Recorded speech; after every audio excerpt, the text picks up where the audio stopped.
of this course, Advanced Electric Drives, and we have discussed now the realization of power converter, and slowly we have moved towards the pulse width modulation techniques. So we have seen how to analyze a PWM waveform, and the Fourier transform is very good technique for that. There are many more techniques, but this is the most basic and is like useful in most of the cases. So we can follow this. Then we have seen the symmetry, what the PWM waveform should have when we have this three-phase balance system, and the effect of keeping all the waveform symmetries would be that there won't be any even harmonic, there won't be odd triplet harmonic. So 3, 9, 15 all will go away. What will be remaining with is only fundamental 5th, 7th, 11th, 13th, etc. So in general, you can say 6n plus minus 1, where n is any integer. So in general, you can say except the fundamental. So if you plug in 1, it's 5 or 7, 2, 11 or 13, like that, it comes out. So now we have seen that when we are having this kind of a square waveform, so the magnitude of all the components, including the fundamental, is fixed, and it is just going in this fashion. It is dropping in this fashion. The fundamental component has highest magnitude of 2 VDC by pi, and any other nth harmonic is having 2 VDC by n pi. So there is this factor of 1 by n, which is coming with respect to any harmonic that we can observe. But the most important thing to note over here is that we do not have any control over the magnitude of fundamental component. This is the first limitation what we have in square wave mode. So what we do, we introduced 1 degree of freedom, and we said that, okay, we will have some switching angle, say at alpha between this 0 and pi by 2 quarter cycle. So 1 quarter cycle of VRO is having 1 switching angle, which means corresponding we will have 1 more switching angle in the next quarter, then 1 more switching angle in the third quarter, and 1 more switching angle in the fourth quarter. So based on the symmetry conditions, what you have learned in the class, you can figure out if the given angle is alpha for the first quarter, then what are the angles for different quarters in the same waveform VRO. Similarly, we can work out the angles for VYO and VBO by shifting every angle by 120 and 240 respectively. So this way we can realize the PWM with 1 switching angle. Now, when we do the Fourier analysis, what we are finding that the value of Vn is coming out to be something like this. So V1 can be written like this. Now, to keep the fundamental between 0 and whatever maximum we can achieve, so actually the maximum value is 2 VDC by pi, which is same as a square wave. So this comes for alpha equal to 90 degrees. So which means this is going and merging with the boundary. So in that case, we have square wave mode operation. So what is happening here that we are able to vary our fundamental from 0 all the way up to 2 VDC by pi when we change our switching angle from 60 degree to 90 degree. This is what we have seen. Now, when we are changing our fundamental component, also the harmonics are getting changed. Every harmonic, let us say 5th harmonic, we have seen that it is having something like this nature. So it is having a maximum value of 2 VDC by pi. So let's say someone says that, okay, I want to operate, let's say at 50% of the maximum voltage. So 50% of the maximum voltage means what? It should have V1 is equal to 0.5 times of 2 VDC by pi. So which means this component 1 minus 2 cos alpha is having a value of 0.5.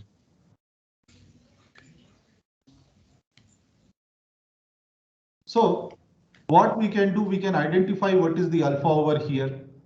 Now corresponding to that alpha, if you operate this converter, you will be able to realize 50% of this voltage fundamental component. But you cannot say that when you are operating at 50% of the fundamental, the harmonic is, let's say 5th harmonic is at 50% or 30% or 70%. You cannot change that. It is what it is. So if alpha is, let's say what is the angle corresponding to this? Can you work out? Quickly, can you work out what is the angle corresponding to this?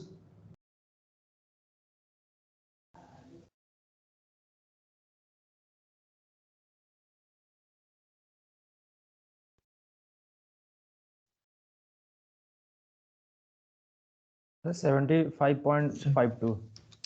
Almost 75 degree, let us say. So what is happening at 75 degree almost, you have a fixed value of fifth harmonic. Now, if you want to increase the fundamental, what will happen? Again, the harmonic may reduce, may increase. You cannot say anything like you are controlling or having any control over this component. It is what it is. So this is one limitation. We have found some degree of freedom for the fundamental, but there is no control over. Similarly, if you plot seventh, it may also be like, let's say, maximum or some 30% or 70% of the maximum value. It could be anything. So we do not have any say over the harmonic corresponding to our operating point. We cannot say that we have any other option for this particular operating point. We have just one value. There is no option for this. You understand my point? So hence, if we are operating at 75 degree, we know what harmonic we are going to get. And we cannot change it. Correct? So this is where we need actually one more degree of freedom, where we should be able to say that, yes, our fundamental is this much value, and then harmonic also is something what I would decide. I wouldn't go by what the waveform is giving, but I will decide what harmonic I should have. So I am introducing one more degree of freedom within this waveform. So within this quarter cycle, you have now two switching angles, alpha 1 and alpha 2. So correspondingly, other quarter cycles also, you can work out what are the switching angles based on the symmetry, and also VYU and VBU. Clear? These are things what we can do very easily. Now, let us understand what flexibility these two switching angles are giving to us in terms of fundamental and the harmonic components. So, if you do the Fourier harmonic, the analysis, what is the expression what you are getting over here? 2 by pi n pi 1 minus 2 cos alpha n alpha plus 2 cos. Everyone is getting this? Yes. So this is what is the component what you have, and this is the magnitude. Again, this is, you don't confuse it with what this is. This is magnitude. So always this, when you write Vn, there is sine n theta involved with this. The sinusoidal component, when we say. This is the magnitude. So mostly we are talking about magnitude because that's the generic term. We are not thinking how it is varying with time, but the magnitude, how it is changing with the switching angle. Now, when we are given this kind of expression, we can always write, let's say, fundamental, which can be written like this.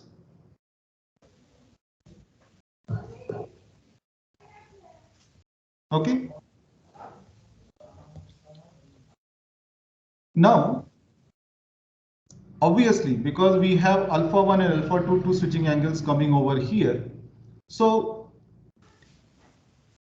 the waveform or this expression can basically give different values of V1, or in other words, let's say different combination of alpha 1 and alpha 2 can provide same value of V1. You understand my point? Okay, we will see this thing. Just remember this statement, what I'm saying, the different combination of alpha 1 and alpha 2 giving same value of V1. Before that, let us simplify this expression a little bit. Simplification means, let's say this 2 VDC by pi, this term is coming common, right? And this is basically when you say the maximum fundamental voltage component, what can be achieved with this waveform. Correct? So let me define a term over here which is called modulation index. And this is modulation index defined for this low switching frequency PWM kind of operation. Or we say that it is defined with respect to the maximum voltage what can be achieved with this waveform, which is basically corresponding to a square wave operation. So this modulation index is nothing but you say that the fundamental voltage what you are generating divided by the maximum fundamental voltage. So then this will come out to be a simplified expression a little bit. Basically the constant term will go away. So it will be 1 minus 2 cos alpha 1 plus 2 cos alpha 2. This is the generic term we can define the modulation index, which is independent of DC bus voltage and all that, right? When you say modulation index is now, what is the maximum value of modulation index what we can have?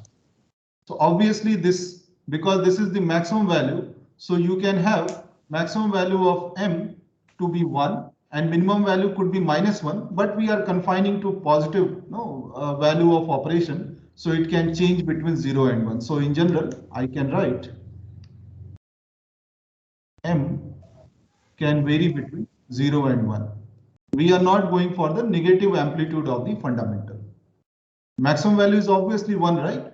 Because this is the maximum value 2 VDC by pi, which means this expression somewhere is taking the highest value equal to 1 and that corresponds to a square wave operation. Okay, we will come to that, what values it is taking and how it is coming. And minimum value could be 0. There could be some combination of alpha 1, alpha 2, which is exactly cancelling this term, and this is going to 0. We'll see that example also. Now with this, if let us say, we want to understand how this, now we will talk in terms of modulation index. So how this modulation index is changing with alpha 1 and alpha 2, this can be visualized a little bit.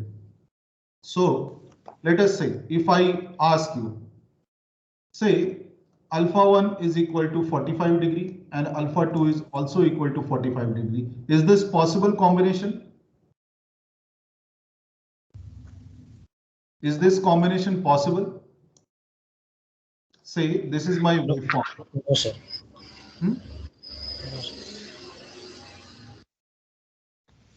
Pi by 2. This is alpha 1, this is alpha 2. So is this combination possible? Then it will collapse. Sir, yes. Hmm. Practically, Okay, like we don't have a notch at all. Yeah, we will not have any notch. That's okay, there is no problem. But there is nothing wrong in this operation, right? We are not violating any rule. This is practically possible. Whether there is notch or not, that is different issue. Correct. But this is possible, right? We can operate for these alpha 1, alpha 2 values. Yes, sir. Correct, right? So under this condition, what will be our modulation index? 1. 1. Obviously, when there is no notch, this is corresponding to a square wave. There is no problem in that. You understanding my point? Now, can I have alpha 2 greater than 90 degree or greater than pi by 2? No, sir. This is not possible. Can I have alpha 1 less than 0 degree? No, sir. This is not possible. Can I have alpha 1 greater than alpha 2? No, sir. This is not possible. So we must understand what are the possible range for alpha 1 and alpha 2. So obviously we are talking about something like this. This inequality defines where our alpha 1 and alpha 2 are going to be for a reasonable operation of converter. For a practical operation, because we cannot switch alpha 2 first and then alpha 1. That's not possible practically. So this is what we are going to have the range for alpha 1 and alpha 2. You understand my point? Now, let me ask another question. If alpha 1 is say 60 degree and alpha 2 is say 60 degree, what is the value of M?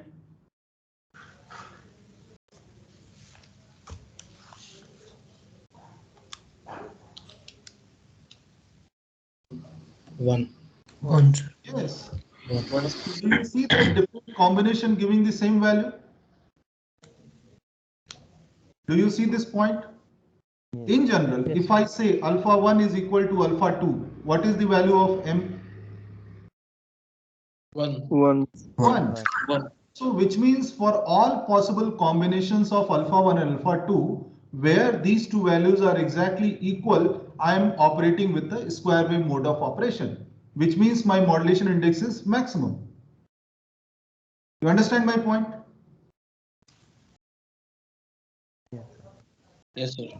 Correct? Yes, sir. Now, let us take few more examples. Let me take, so just check the values.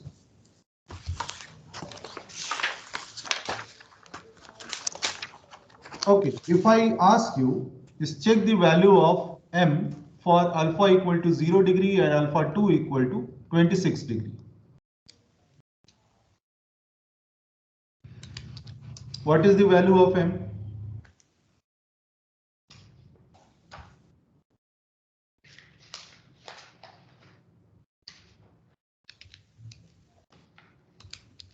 Point seven. Hmm? 0.7.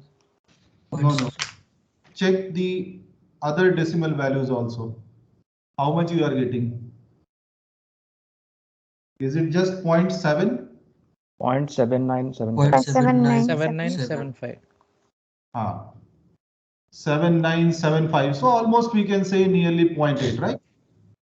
Now, if I ask another value, okay, tell me the combination, the value corresponding to this combination, 30 degree and say 40 degree, almost. Okay, what is value of M?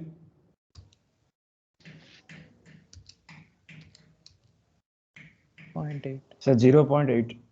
0.8. Nearly. Now, if I ask, okay, what is the value corresponding to this 42 degree and alpha 2 50 degree?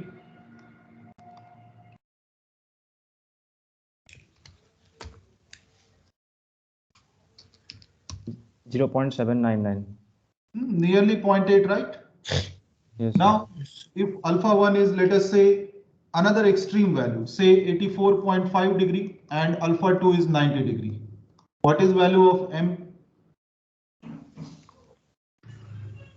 0.808. Almost 0.8. Maybe slightly you shift this value, you will come to exactly 8. Correct? So what is happening? Different combinations are giving the same value of modulation index. So we have very flexible choices what we can make for a given modulation index. And in fact, if we see it, visualize it on this switching angle plane, which is called alpha 1 alpha 2 plane, then things will be much more clearer. So let me bring that here.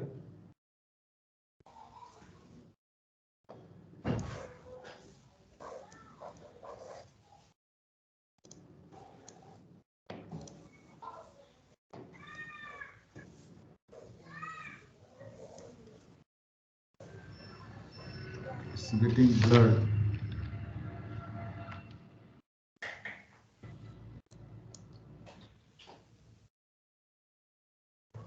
Okay, so something like this, let us say.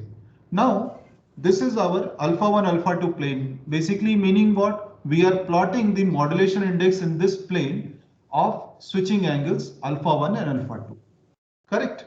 And we are trying to visualize what we are getting in response. So obviously, when we have decided that our alpha 1 alpha 2 range, just one second, I'll adjust this. Alpha 1 alpha 2 is something like this. We may have equality also here, there is no problem. When we say this, then obviously our operation is constrained, is not in the full square, is constrained within only half. For example, if you look for the upper triangle, in the upper triangle, this inequality is fulfilled. Correct? So this is a valid zone of operation. Whereas here, we cannot operate because alpha 1 becomes greater than alpha 2.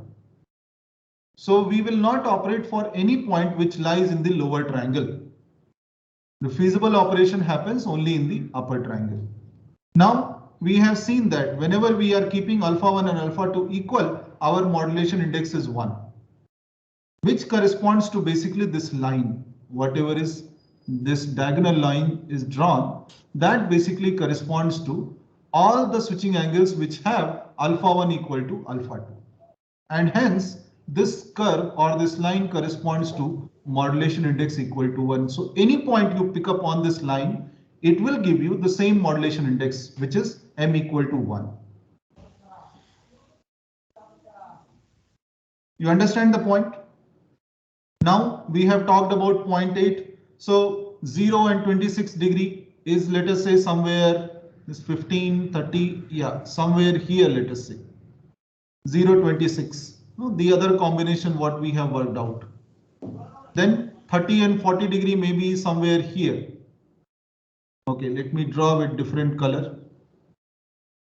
So this black dot is basically giving the other modulation index what we have worked out. So we have checked 0 degree, 26 degree. So this I am talking about alpha 1 comma alpha 2, this kind of pair.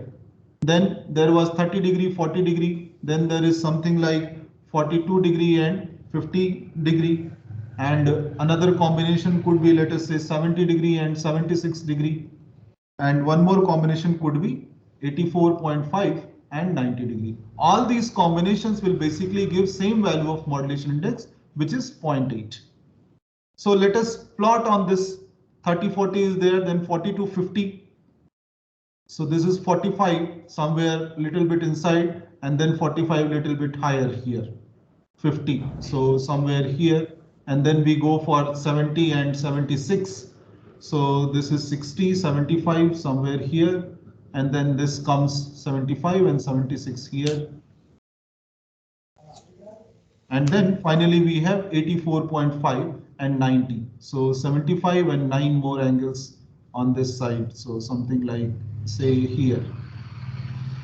Now, if you draw all these lines, all these points what we have got on this, no, if you join all these points, you will get another curve. And any point, if you check, no, in between, if you try to work out more points, you will find that this curve, irrespective of where you are operating, which combination of switching angle you are taking, this will give a fixed value of modulation index, which is 0.8. Basically 80% of the full voltage 2 VDC by pi. You understand my point? Now let us work out some more combinations. Say my alpha 1 is 0 degree and alpha 2 is 60 degree. What is the value of m?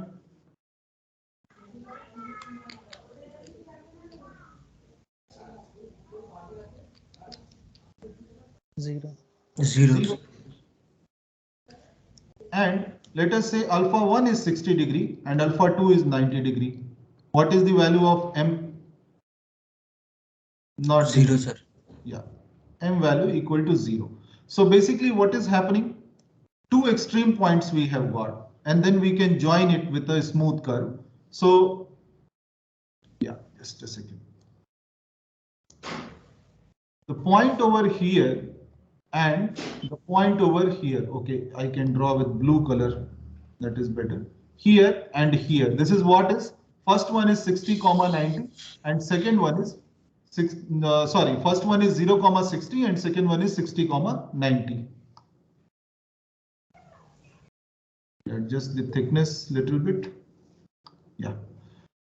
So we can draw and we can work out many more points in between also, which will give similar combination. So what will happen if you join all such points? This will not be a straight line. For example, this is also 0.8 is also not a straight line. This is a curve basically. So this also will be a curve. And all these points Sukumar, can you mute yourself? Yeah, so all these points would correspond to a modulation index with value 0. You are understanding my point? Any intermediate value, if you want to check, you will have basically family of curves extending between the two extremes 0 and 1. For example, the other curve could be like 0.2. Then there may be something like 0.4. Then there could be something like 0.6.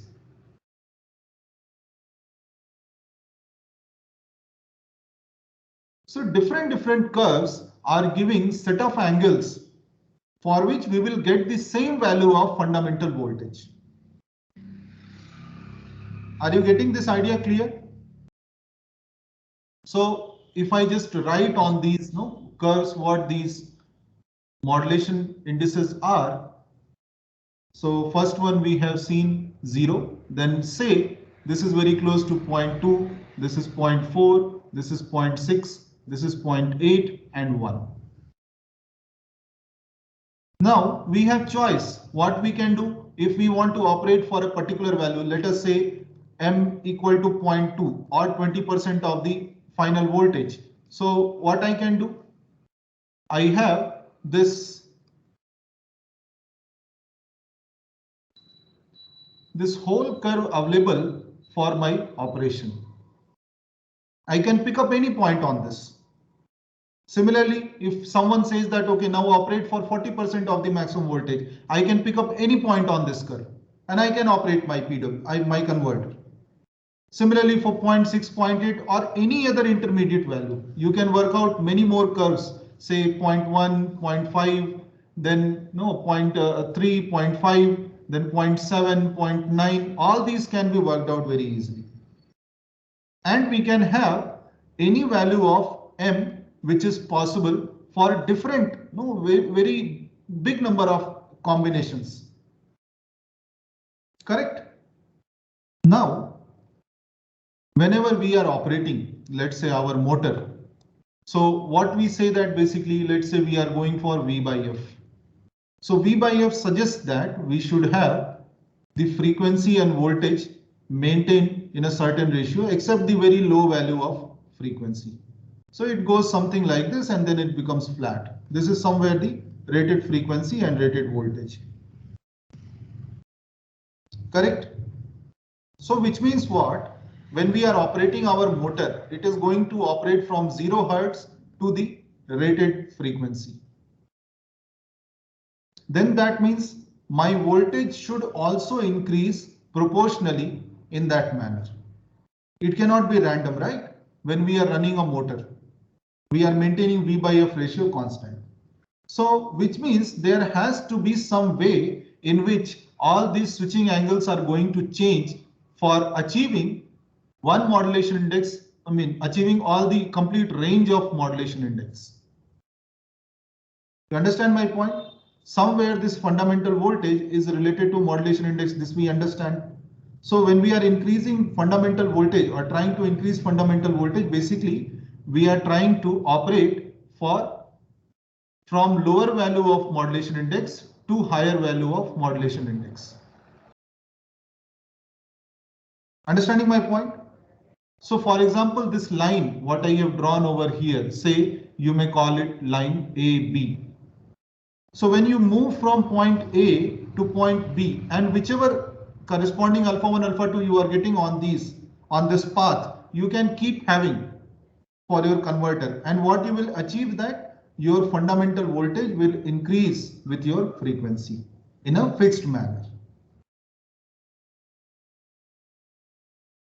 Are you understanding this point? Any confusion here? Let me know. Sir, once can you repeat the point? Sir, See, when we are trying to have V by F operation for the motor, what we want that as we are increasing the frequency of the motor, we must have higher fundamental voltage. Fundamental voltage is proportional to the modulation index. So in a way, what we have to do, we have to increase our modulation index all the way from 0 to the highest value. In a very similar manner, how the frequency is increasing. So if frequency is increasing linearly, we have to increase our voltage linearly. So for example, if I draw this line A to B and I keep moving on this line itself, I will intersect all the different possible modulation indices. And whichever point alpha 1, alpha 2 this intersection is giving, I will keep operating my motor at that switching angle. And I will achieve a smooth V by F operation. You understand my point? Yes, sir. Yes, sir. You understand my point? Yes, Yes. sir. Yes. So this Yes, sir. AB, what I have drawn over here, this line AB, this is basically called a PWM technique.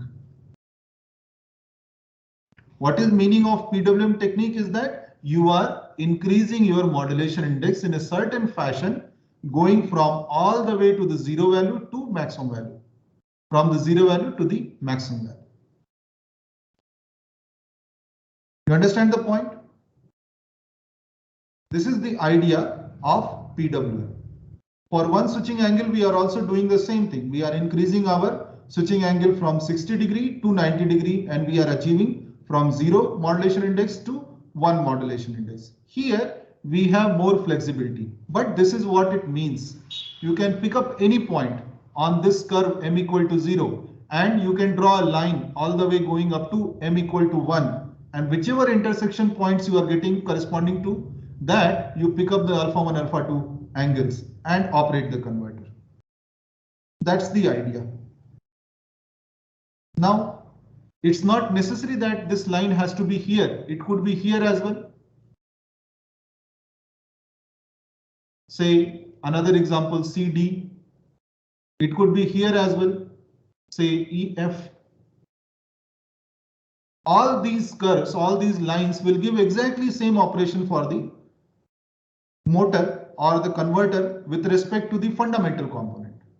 Our fundamental component is increasing from 0 to 1 or 0 to maximum. Understanding my point? Now just a quick question. Can we have any curve like this?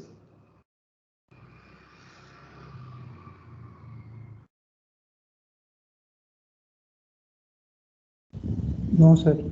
Why? Because once you've increased your modulation index, you cannot decrease it. Na? You have to linearly. Exactly. Because we are increasing our frequency monotonically, so we must increase our voltage also monotonically. This is not a PWM technique or not a good PWM technique where we are going back to lower modulation index and then coming back to higher modulation index. Okay, so always it has to be a monotonically increasing curve, maybe a straight line or any other curve, but it has to increase. It can be like this as well. It can be anything which is bending or even broken. Let's say you can follow the line up to here on this path, and then you can follow here on this path. That also is good. Only condition is that your voltage should be or modulation index should be monotonically increasing.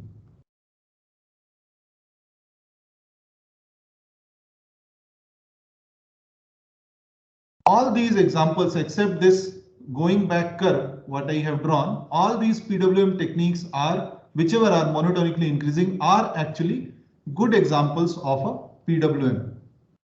Or all these can be called as PWM technique. Understanding my point?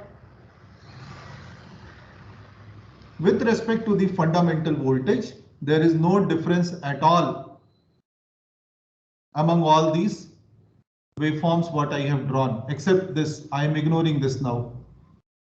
So all these curves are giving me the same fundamental voltage, the same similar kind of performance. But the question comes, which one to pick and why? Would you operate with curve like AB or like CD or with EF? Which one you would go with? Or the broken one, say GH? Which one you will go with? Sir, it depends on which harmonic you want to eliminate. Exactly. But eliminate, how do you say? How do you say which one you want to eliminate? Now, if I ask you, can you plot the curves corresponding to V5? That will be a very complex exercise. V5 meaning we have drawn curves for corresponding to V1, right? Different curves have come. Now, if you want to draw for V5 different values, it will be a very complex structure to decide. Then how do we say that which line corresponds to a good PWM technique and which one does not correspond to a good PWM technique? So then the answer lies in this, the harmonic component, what Sampan is suggesting.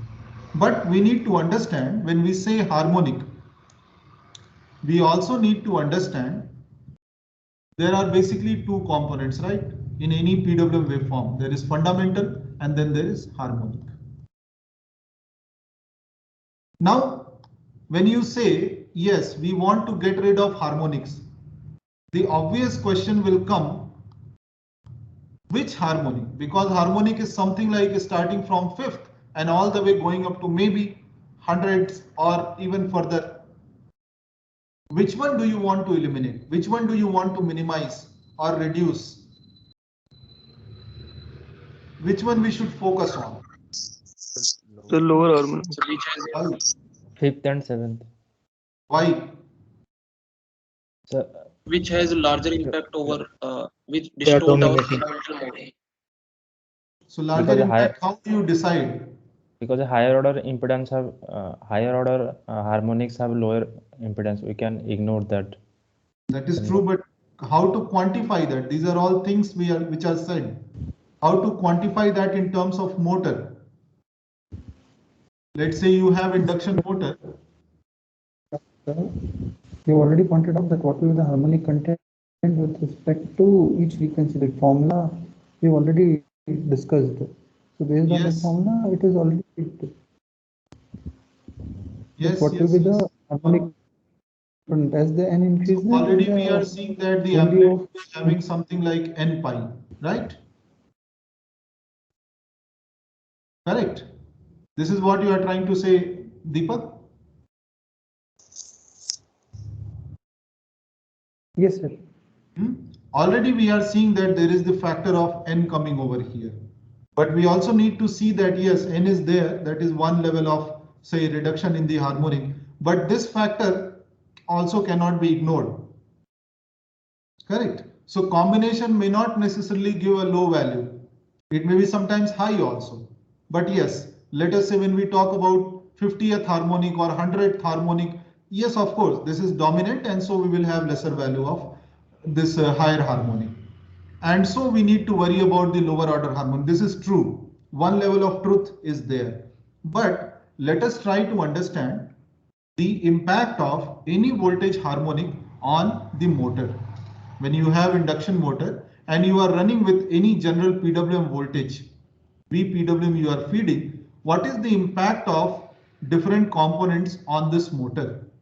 How do you know that what is the fundamental component, what is the harmonic component and so on? You understand my point? So from the analysis of induction motor, we have seen that if we want to get the fundamental component, we only need to solve for this equivalent circuit of induction motor.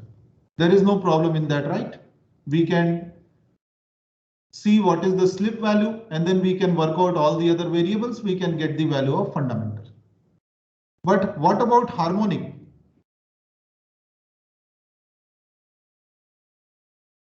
What impact this harmonic voltage is creating on this circuit, which means what is the value of harmonic current generated by a particular harmonic voltage? How do you decide that? So this is where we need to come up with another model for the induction motor. So this you can call as fundamental equivalent circuit or fundamental model for the induction motor. There is no problem in that. This is very standard thing. This is true for the sinusoidal input voltage. Now there is another thing which is called as the harmonic model of the induction motor, which will basically govern the impact of harmonics on the induction motor. And it will be derived from the basic circuit only. So what we have, let us see. We have RS, LLS, LM, LLR and RR by S.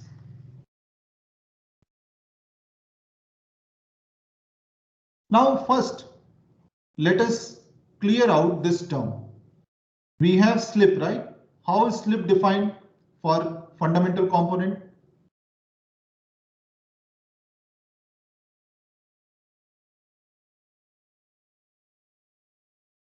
Yes, this is true.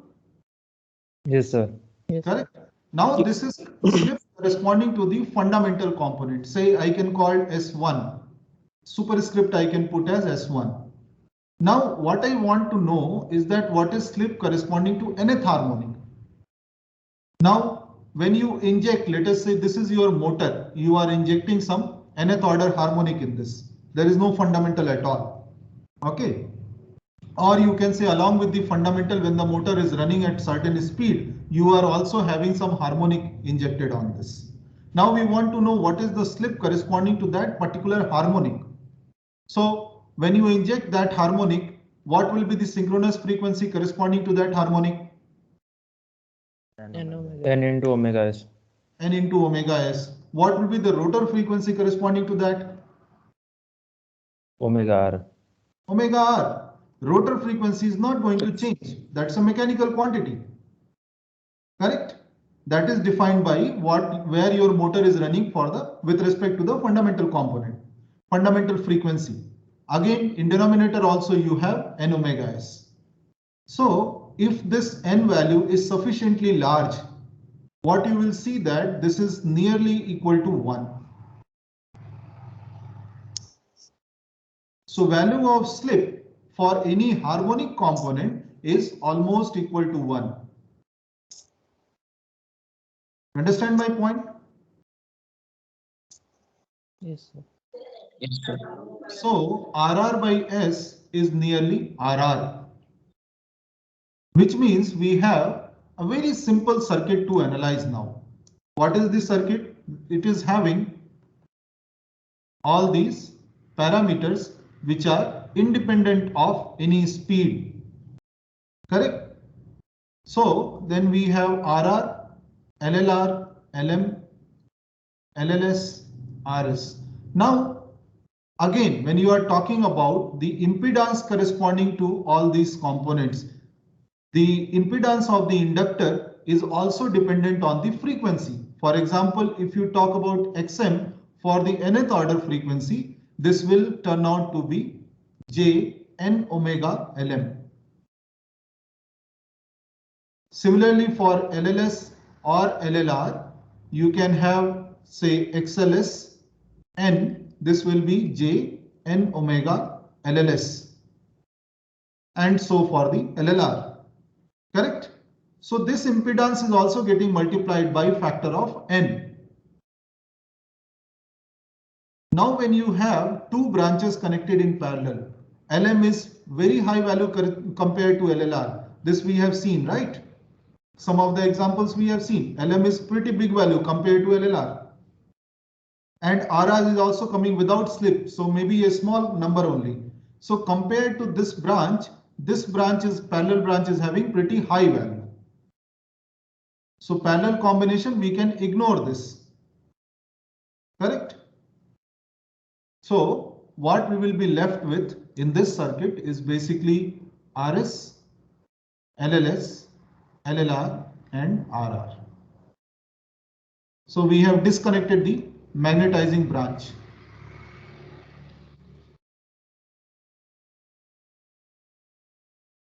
And we are injecting Vn.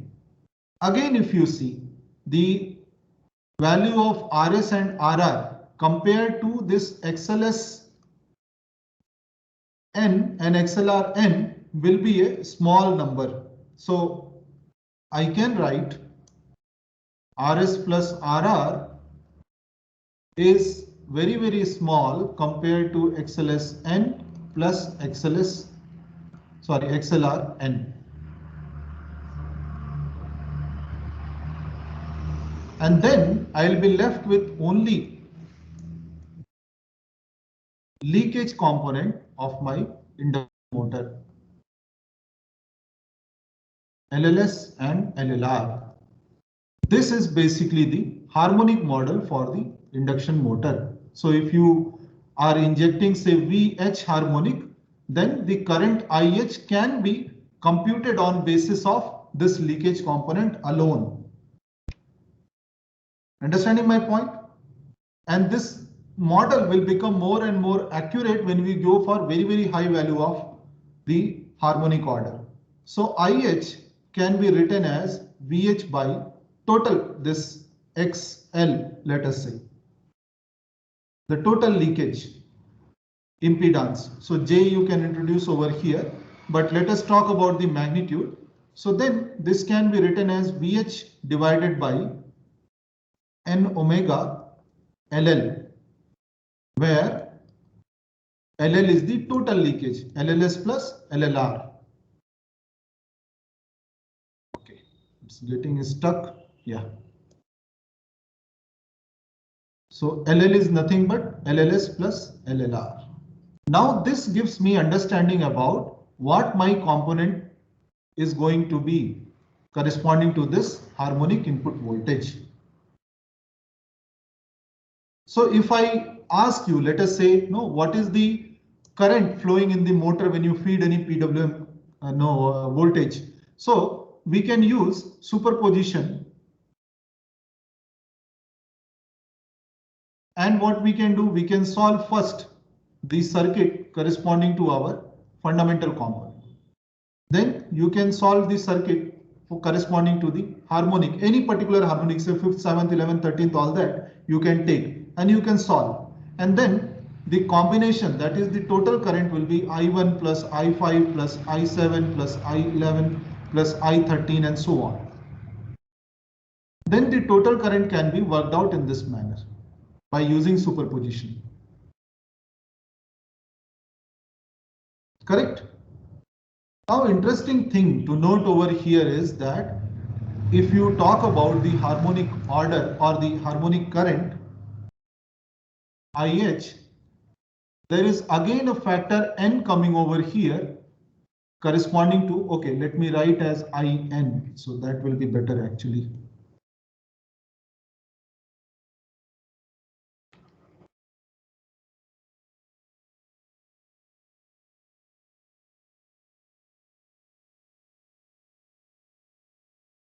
So what this says that again there is a factor 1 by N coming in the denominator. Already this Vn we have seen that is having 1 by N, then some 2 VDC by pi and times of some, let's say, modulation index corresponding to the nth harmonic. So this 1 minus cos n alpha 1 plus 2 cos n alpha 2, like that, this term is there. And then there is factor of n omega LL, which means we have this n square order of denominator for the current, nth harmonic current.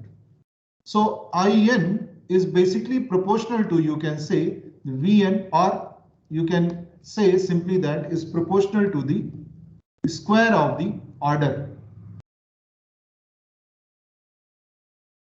So which means if we talk about 5th harmonic, this is relatively going to be higher compared to 7th harmonic unless we do any special arrangement. You understand my point? So this will be attenuated at the order of 1 by 5 square, and the 7th harmonic will be attenuated with the order of 1 by 7 square. So obviously, as this value n increases, as this increases, our IN reduces. So this is what we say, that any system, any induction motor or any other system which contains inductor, this provides natural filtering on account of this inductor L which is associated with the system. So without putting any filter, if your harmonic order is sufficiently high, let us say you are talking about some 100th harmonic. Obviously, this is going to be very, very small, because a factor of 1 by 100 square is going to come over there. You understand the point? So then when this natural filtering is there, obviously we are worried more about the lower order harmonic. Now, Deepak, what you were saying is complete. So our worry is more for this, which means the most dominant harmonic in the system could be 5th harmonic in a 3-phase system. Then the next could be 7th harmonic.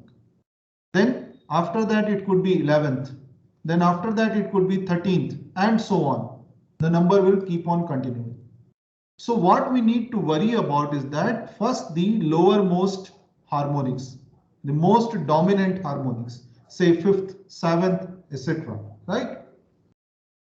So we will see how to handle these things. But before ending the class, let us extend this analysis what we have done for the motor, the harmonic analysis for the motor what we have done, to other systems also. Let us generalize that. Then we will come back to which one is dominant and how to minimize that. So let us say we have a grid connected converter. So what we have basically a converter which is connecting to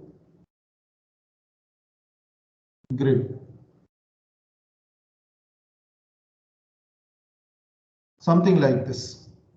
Now you will study further in maybe other courses or no, wherever you get chance. There is something called as single line diagram you can draw. Single line diagram basically represents the per phase analysis of any circuit.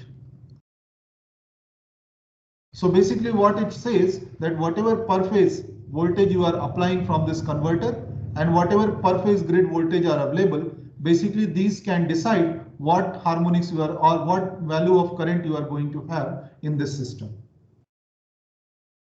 Now again, when we say the converter voltage, there could be two components. One is fundamental, another is harmonic.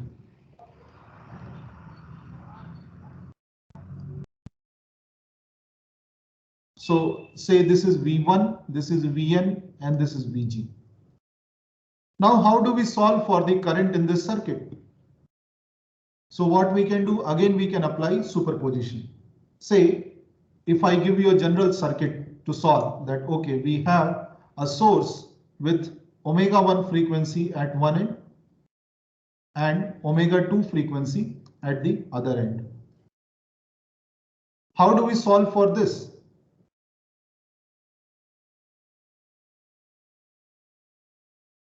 So basically, whenever this omega 1 is not equal to omega 2, these voltages do not interact with each other. What is the meaning of interaction? That with respect to omega 1, there is no voltage source here. And with respect to omega 2, there is no voltage source here. So you can make the equivalent circuit corresponding to this system as this omega 1, which is not seeing anything on this side, and omega 2, which is not seeing anything on this side. You solve for I1 and I2 and then apply superposition to get I1 plus I2. That's the way to solve this kind of systems when you don't have equal frequency. Here I will be I1 minus I2 or I1 plus I2. Sinusoidal, right? It will automatically add in terms of phase. Okay, so we will do the phasor sum of the. Of course, of course. This is not DC system we are talking about, so this will add up in phasor manner. Fine. So this same principle we will apply for this system as well. Now here, when I am saying that no, this Vg, this could be our grid voltage, or this is also true for motors like PMSM who have some back EMF. So then again we can apply the principle of superposition. and we can have V1 and Vg separate, and our harmonic component separate.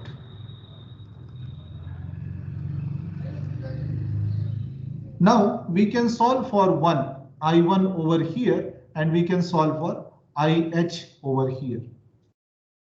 Okay, so I will now close the class with just this example. So when you have worked out, let's say I1 and IH separately, you can simply add this over here.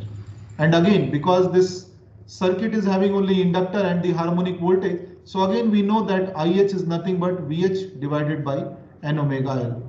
The magnitude is like this. So in any system in general, we are seeing that the current is getting the filtering of the order of 1 by N square, where N is the order of the particular harmonic due to the inductor present in the system. Or if you say that there is no relation between this harmonic voltage with respect to the switching angle and all that, for any general system, at least we will have the order of 1 by N filtering for the current, if we are keeping somehow this voltage independent of the harmonic order. Let's say it is some other PWM technique where N may not be involved at all, sine triangle or something else. So then still we will have a filtering of the order of 1 by N for the current, if Vn is absolute number. Say it is 100 volt. We know that value is fixed. The 50th harmonic is something like 100 volts. The amplitude is 100 volts.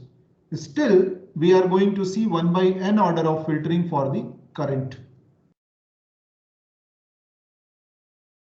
You understand the point? Yes.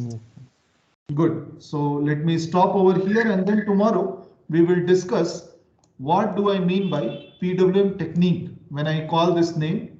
What is the definition of PWM technique and what are we trying to achieve in that? Fine? Yes, sir. Yes. Okay. So thank you. Let's meet on Thursday. Thank So you. tomorrow we will have lab session by the way. Thank you, sir. Thank you. Thank you, sir. Thank you, sir. Thank you, sir. Thank you, sir. Thank you. Thank you. Thank you.